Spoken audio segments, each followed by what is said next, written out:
औज़ुबिल्लाहिमिनश्शैतानिर्रजीम बिस्मिल्लाहिर्रहमानिर्रहीम। शुरू करती हूँ अल्लाह के बाबरकत नाम से जो बड़ा मेहरबान और निहायत रहम फरमाने वाला है। लाखों करोड़ों दरूदो सलाम हो कमली वाले आका मोहम्मद मुस्तफ़ा सल्लल्लाहु अलैहि वसल्लम पर, जो ख़ातमुन नबिय्यीन हैं, जो ख़ातमुल मुरसलीन हैं, जिनके बाद ना कोई नबी है ना रसूल है। लाखों करोड़ों दरूदो सलाम हों अहले बैत पर। अस्सलामु अलैकुम वरहमतुल्लाहि वबरकातुहू। आप देख रहे हैं मेरा यूट्यूब चैनल मकाफ़ात अमल। अल्लाह वालो, आज की वीडियो सूरह कौसर के हवाले से है, जिससे आप अपने दुश्मन को निशान इबरत बना सकते हैं।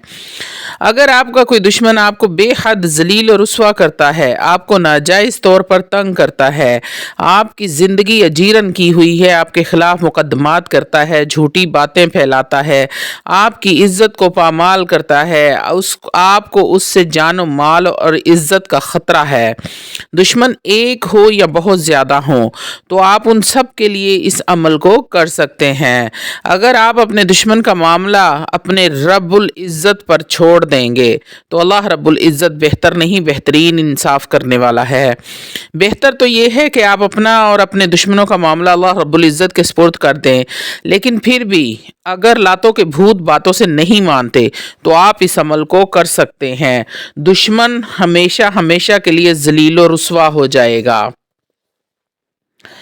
अमल इंतहाई जलाली है, तीर बहदफ है, इसलिए अमल करने से पहले एक बार ज़रूर सोच लें और अल्लाह रब्बुल इज़्ज़त के खौफ से डरें।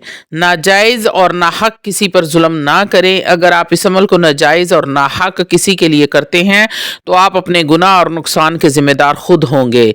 मैं बरीउज़ ज़िम्मा हूँ। अमल के मुकम्मल और तफसीली तरीके की तरफ आने से पहले आप लोगों से छोटी सी इल्तमास है कि जो बातें मैं वीडियो में आपको बताती हूँ वो आपके फ़ायदे की होती हैं। मुकम्मल बातें सुन लिया करें कि किन किन बातों से आपको फ़ायदा होगा और किन किन बातों से आपको नुकसान होगा। इसलिए वीडियो को एंड तक देखा करें और अमल को समझ और सोच कर किया करें कि ये आपके लिए मुनासिब है या नहीं। उसके बाद आप अमल को कर सकते हैं। अमल की रूहानी इजाज़त के लिए चैनल को सब्सक्राइब कर लें और कमेंट में सुभान अल्लाह लिख दें। आपको उसी वक्त अमल की इजाज़त मिल जाएगी। अब आते हैं अमल की तरफ। आपने करना क्या है। आपने मंगल के दिन दोपहर 12 बजे ज़वाल के वक़्त अपने करीब आग जलाएं। अमल आपने पाक साफ हालत में बावज़ू होकर करना है। नापाकी में मेरी माएँ और बहनें इस अमल को हरगिज़ ना करें।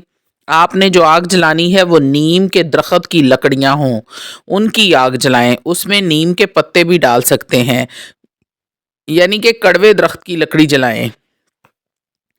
जब आग जलना शुरू हो जाए तो आप ज़मीन के ऊपर दुश्मन की एक तस्वीर बनाएं। दुश्मन से मिलता जुलता एक खाका सा बना लें आप। अगर आपके पास तस्वीर मौजूद है तो ये सबसे बेहतरीन है, वरना आप नीचे ज़मीन के ऊपर किसी भी चीज़ से दुश्मन की मुशाहबत की एक तस्वीर बनाएं। दुश्मन से जो मिलती जुलती हो अंदाजे से एक शक्ल बना लें और आपके पास 7 अदद नए कील पहले से मौजूद होने चाहिए। कील लोहे के हों या स्टील के, बड़े हों या छोटे हों, कोई फ़र्क नहीं पड़ता। 7 अदद कील आपके पास मौजूद हों और सूरतुल कौसर आप बग़ैर बिस्मिल्लाह, बग़ैर दुरूद शरीफ के दुश्मन की बर्बादी की नीयत से पढ़ेंगे। जब आप सूरतुल कौसर पढ़ लें, इस अमल को आप गुस्से और जलाल की हालत में करेंगे। सर के ऊपर कोई कपड़ा ना हो, नंगे सर आपने इस अमल को करना है। अमल इंतहाई गुस्से और नफ़रत की हालत में पढ़ें। आपने एक कील को सीधे हाथ में पकड़ लेना है और 41 मरतबा आपने 41 मरतबा सूरत कौसर को बग़ैर बिस्मिल्लाह के पढ़ना है। जब 41 बार मुकम्मल हो जाए तो दुश्मन का नाम लें। फ़लाँ बिन फ़लाँ तबाह बर्बाद हो जाए। फ़लाँ बिन फ़लाँ, यहाँ पे आपने दुश्मन का नाम लेना है। अगर लड़की है तो फ़लाँ बिनते फ़लाँ होगा, अगर लड़का है तो फ़लाँ बिन फ़लाँ होगा। फ़लाँ बिन फ़लाँ तबाह बर्बाद हो जाए, नेस्तो नाबूद हो जाए, या जो भी आप कहना चाहते हैं आप वहाँ पर कह सकते हैं। इस कील के ऊपर फूंक मार दें और इस कील को आप दुश्मन के, जो आपने नीचे ज़मीन पर तस्वीर बनाई थी, उस तस्वीर के माथे पर ठोक दें। तस्वीर तो ज़मीन पर रख कर दुश्मन के माथे पर ठोक दें, फिर दूसरा कील उठा लें और 41 मरतबा सूरह कौसर बगैर बिस्मिल्लाह के पढ़ें और दुश्मन का नाम लें और वो कील दुश्मन के हलक में यानी कि गले में ठोक दें। इसी तरह तीसरा कील पढ़ के आप दुश्मन के दिल पर ठोक दें। चौथा और पांचवा कील दोनों हाथों या बाजुओं पर ठोक दें। छठा और सातवां कील आपने दोनों टांगों या दोनों पाँव पर ठोक दें। फिर कील के ऊपर आपने 41 मरतबा सूरह कौसर पढ़नी है और दुश्मन का नाम लेना है।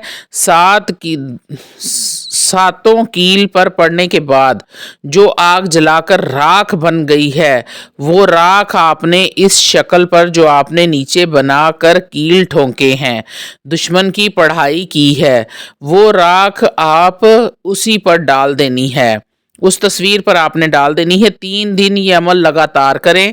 3 दिन में दुश्मन तबाह बर्बाद हो जाएगा, जलीलो ख्वार हो जाएगा और दुश्मन हैरानो परेशान हो जाएगा।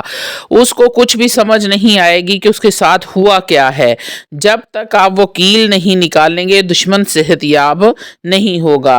ये अमल आपने 3 दिन लगातार करना है। जब आप दूसरे दिन ये अमल करें फिर वही कील जो आपने दुश्मन की तस्वीर के ऊपर लगाए थे वो आप निकाल लें उसी पर पढ़ाई दोबारा करें और उसी तरतीब से वो कील दोबारा ठोक दें।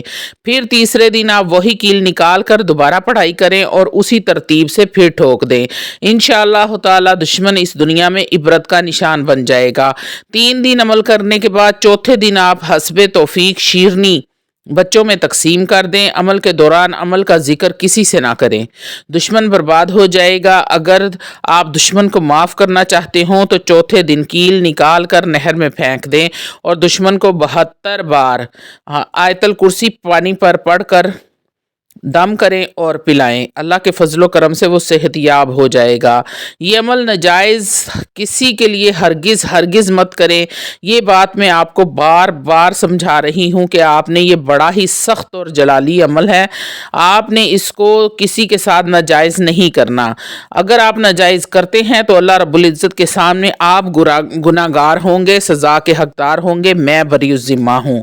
मेरा बताने का मतलब सिर्फ इतना है कि जो अकाम आप हद से ज़्यादा परेशान हो चुके हैं, आपकी सोच समझ से बाहर हो चुका है, फिर आप इस अमल को करें और दुश्मन को नसीहत दें, फिर वो हकदार है नसीहत का। अगर मामूली सी रंजिश है, थोड़ा सा गुस्सा है या थोड़ी बहुत लड़ाई हुई है तो हरगिज़ इस अमल को आपने नहीं करना। अल्लाह वालों, किसी के साथ नाजायज़ करके फिर जायज़ की उम्मीद रखना भी गलत है।